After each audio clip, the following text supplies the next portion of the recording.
Call of Duty Black Ops 6, I think, is crushing it. And it's kind of making the haters have to pick on something else to hate. For now, one of the things that we talked about last week was no matter what happens, people are going to try to say this was not a success. And stay tuned, because I think that that's incoming for Game Pass. Call of Duty Black Ops 6, yes, it's having all this success, but what about Game Pass? And did it really move Game Pass? And Game Pass is going to have to shift. I think we're going to get that. I think that's inevitable. It's not yet popped up yet, but what has popped up is the numbers for Call of Duty Black Ops 6, and they look pretty good.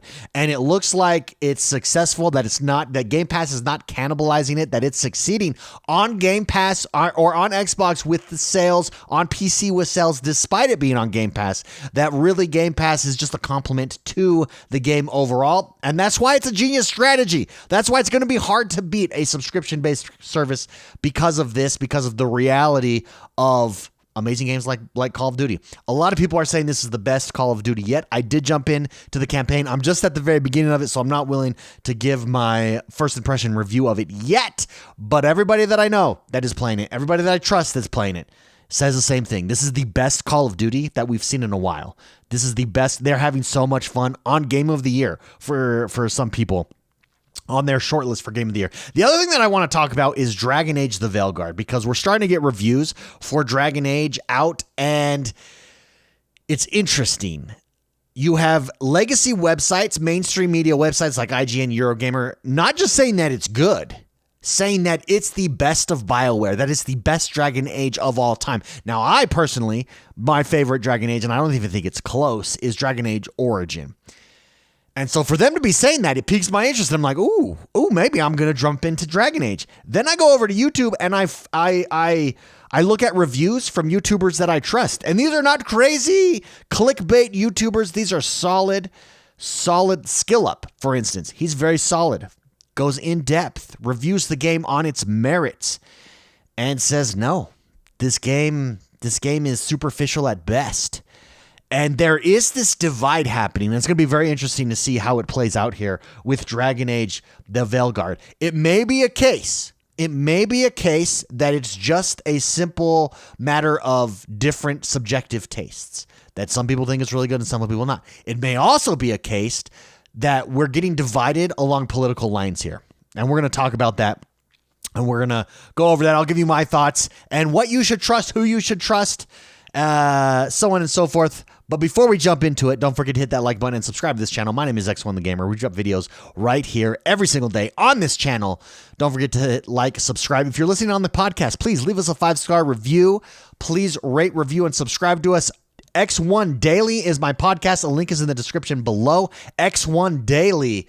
These are in podcast forms on Spotify and on Apple Podcasts, so make sure you go. Again, please leave us a 5-star review. It very much helps. If you'd like to support us, please consider becoming a member. Got behind-the-scene member videos that drop every single day right here on this channel.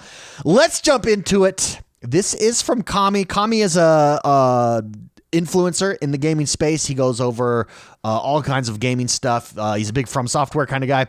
But he drops these numbers. He says, Call of Duty, this is his tweet.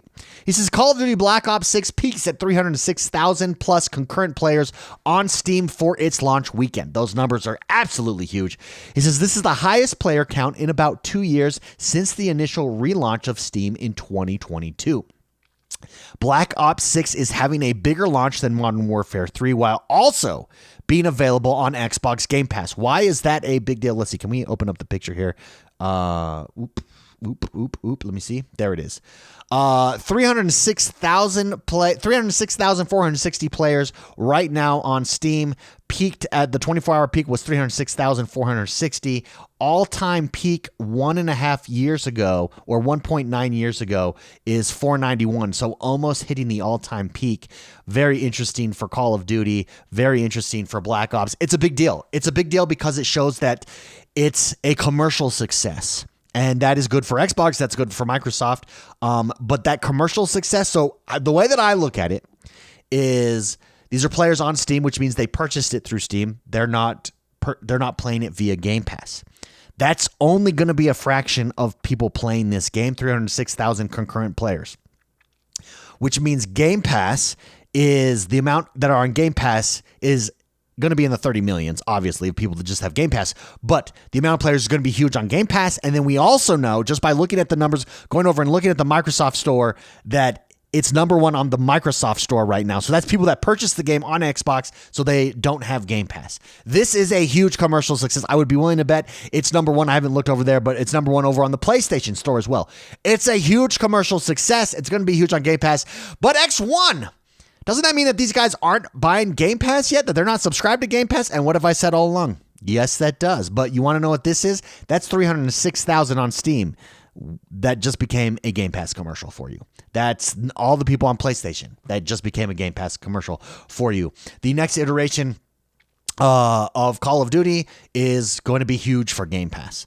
This iteration of Call of Duty is huge for Game Pass. These numbers are just good. These numbers are astronomical. This is why if you're Xbox, you go and get this, because it's going to be a commercial success, and commercial successes will sell your Game Pass subscription. It's just reality. Now, I have no doubt, I did a video last week where I said that the haters are going to hate, and we're inevitably going to get, despite the numbers, no matter how many new Game Pass subscribers there are, looks like Call of Duty didn't help Game Pass and they're going to have to rework Game Pass. No. This is a long-term game, to reiterate here, a long-term game that we're playing. This isn't short-sighted. This isn't about getting Game Pass subscribers today. We'll get some, and that will help that. But over time, these blockbuster hits being available on Game Pass, it's going to be unstoppable in my opinion. And I think this is huge, and congratulations.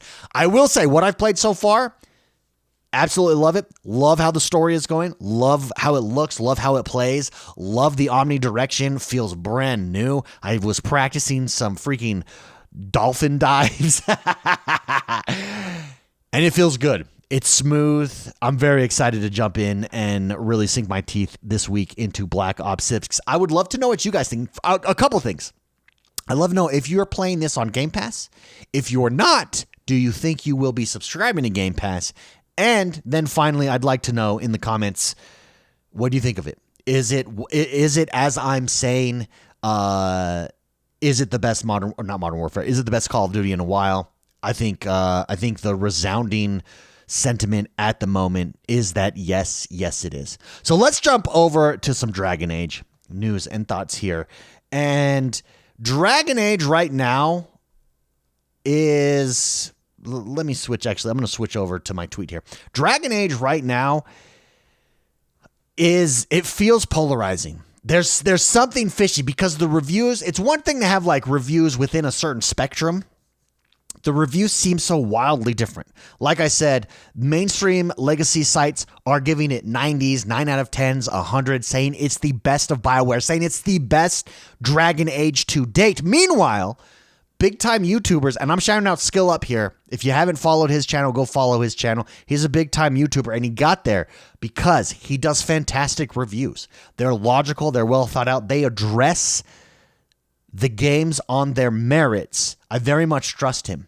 And some other reviewers over there that are pretty solid are saying the exact opposite, and there is this widening gap, and it's confusing to players. Here's what I dropped over on Twitter. Let me read it to you for those that are listening. Something feels off with Dragon Age, the Veilguard reviews, I say. Some are calling it the best ever, while others say it's terrible. The debate right now seems to be more about politics than gameplay, with most of the praise coming from sites like Eurogamer and IGN. If they're right, I'd love to get lost in that world again, especially since Origins is one of my favorite RPGs. But if these reviews are indeed agenda-driven, it's another hit to gamer trust and these outlets. With such a wide range of opinions, it's hard to shake the feeling that something just isn't right. All that matters is whether the game is fun. Everything else is just noise. And I believe that. And what's happening is you've got these reviews. So for the record, I posted a screenshot on this screenshot. This is Eurogamer saying Veilguard is the best entry in the series and right up there with the best of BioWare. They give it 5 stars. That's perfect. Meanwhile, this is Skill Up. I do not recommend Dragon Age the Veilguard, the review. For those of you, now both of these, for those of you that don't know, Dragon Age is pretty polarizing at the moment. Why is it polarizing, do you say?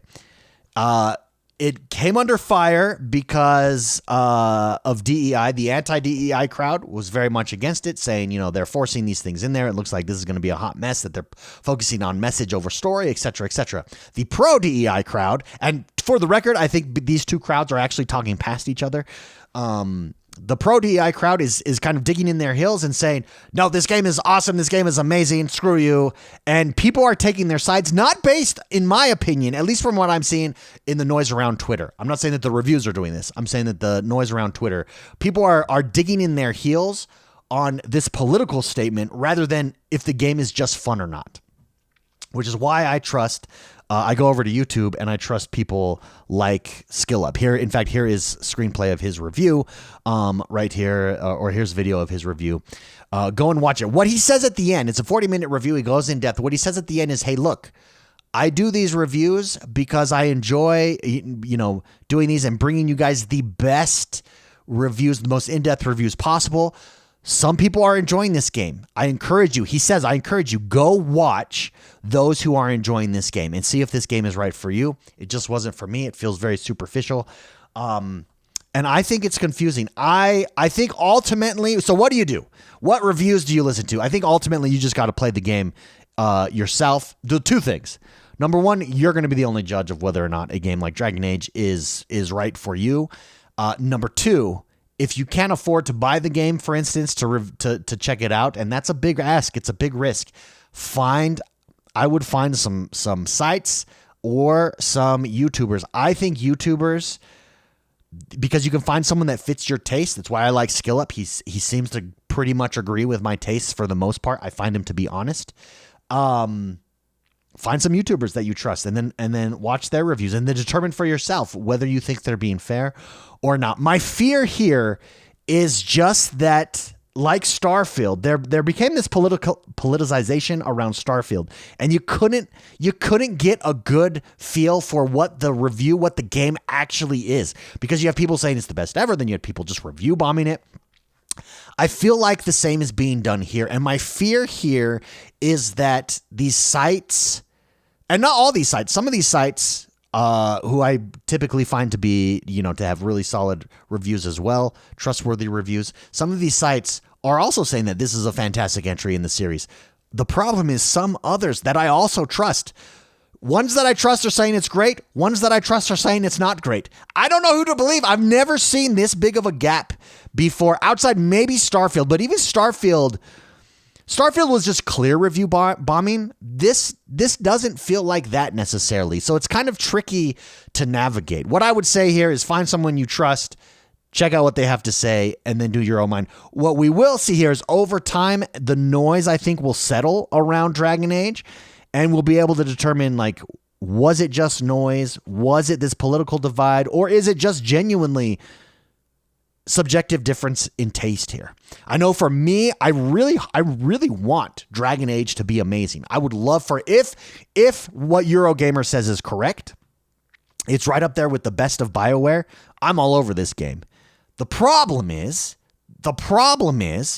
SkillUp, who I trust, who is very solid, fantastic reviewer, a gamer in the truest sense of the word, says it's not. And it's what do you believe? What is out there? We'll see how. I think we can't rush to judgment right now on either. I think you can't say Eurogamer's a hack and they're just in it for the politicization, or on the flip side, I don't think you can say SkillUp is wrong as well, and he's just got it wrong, and clearly he sides with everyone else on this, that thinks that the game is going to be bad. I think who you have to be wary of for the most part is either side, whether you are on the anti-DEI side or the pro-DEI side. And we're not going to go get into what they're all saying about Dragon Age and who's right or who's wrong there. But I do think they're both wrong if all they're doing is looking at that and reviewing the game based on that. Because let's be honest, first of all, full disclosure, I am against putting messages in game or forcing political ideas in games at the sacrifice of the game. I think everybody is, actually. I don't think that's a controversial statement. You can put anything you want in a game, any message you want in a game. If the game is really good, it doesn't matter. The game is really good. I think what people have problems with, at least me, is when your focus becomes putting in a message and then the game suffers, the medium of entertainment suffers as a result of that. And I think I don't correct me if that's a controversial take. I feel like that's not a controversial take, but I'm sure it's the internet. Someone will say that it is. But I think who you have to be wary about is people who dig in their heels because they've picked a side and it's an us versus them. The only thing you need to be concerned about is the game good and will you like it?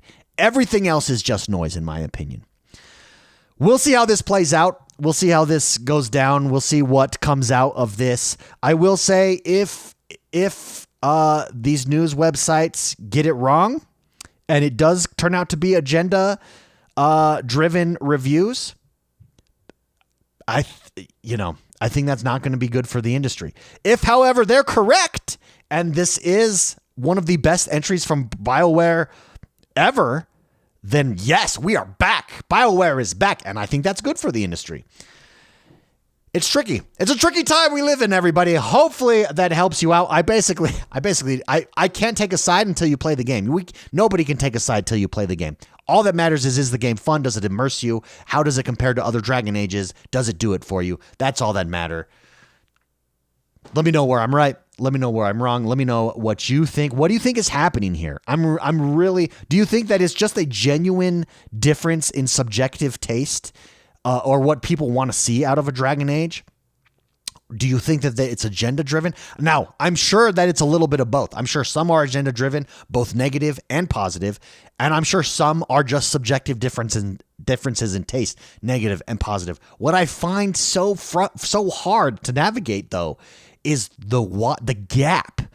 The gap. Usually when games are getting 9s and 10s and everybody is saying like, yeah, this is great. Where it's more subjective is when it's like, yeah, the game's like an 8 or the game's not. And then it's like, okay, universally, this really comes down to what you think of the game. But that gap is what's killing me here. That gap is what's hyper confusing. The same was Starfield Shattered Space. I think Starfield Shattered Space was another instance of this. Because Starfield is so polarizing, it's almost impossible to get a real feel without playing the game yourself of what Shattered Space actually is like. Is it a 9? Is it a 1? Is it an 8? Is it a 7? Because it was so polarizing. That feels similar here. I think that feels ramped up to 10 here, actually. But anyways, let me know what you think. Again, don't forget to hit that like button. Subscribe to this channel. My name is X1 the Gamer. We drop videos like this all the time right here on this channel. We'll see you next time. Bye-bye.